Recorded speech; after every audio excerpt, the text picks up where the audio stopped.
She was a terrible sight. She was covered in food and all kinds of stuff. And when we were at the vet was giving her exam and she said, you know she's incontinent, right? And I was terrified. I felt like this cold finger of fear like go down my spine. And I thought, I can't do this. And she showed me how to express her bladder, and she also said, you know, most people who have these kinds of cats are euthanized for quality of life. And I thought, well, she's been actually loving life for the past few days. She came from a shelter in rural Virginia.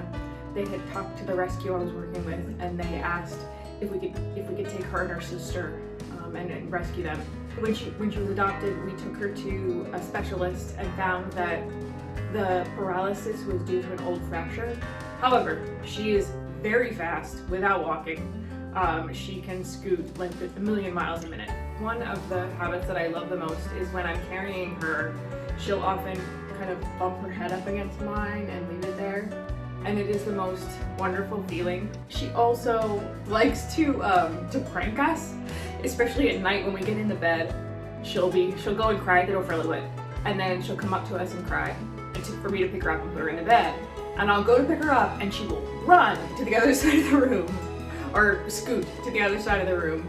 And she does that at least 5 times a night. It drives me crazy, but I get a huge kick out of it because it's just so funny. The funny thing about Java is that she is a firecracker.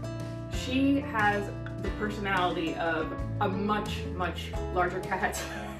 She runs the house. She tells everybody what's happening. She bosses everyone around pretty much.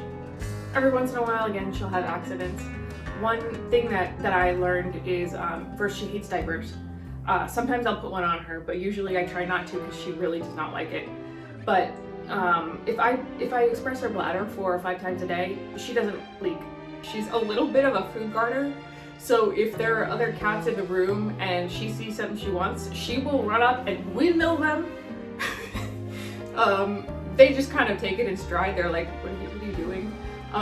But it's kind of funny the way that she without having the physical ability to walk, she can still run the show quite well. One thing I did not expect about working with an incontinent cat was the bond that we developed. When you're helping a pet with its own bodily functions, there is a major amount of trust that develops. I've had a lot of really strong bonds with pets in the past, and the bond that I have with Java completely blew me away.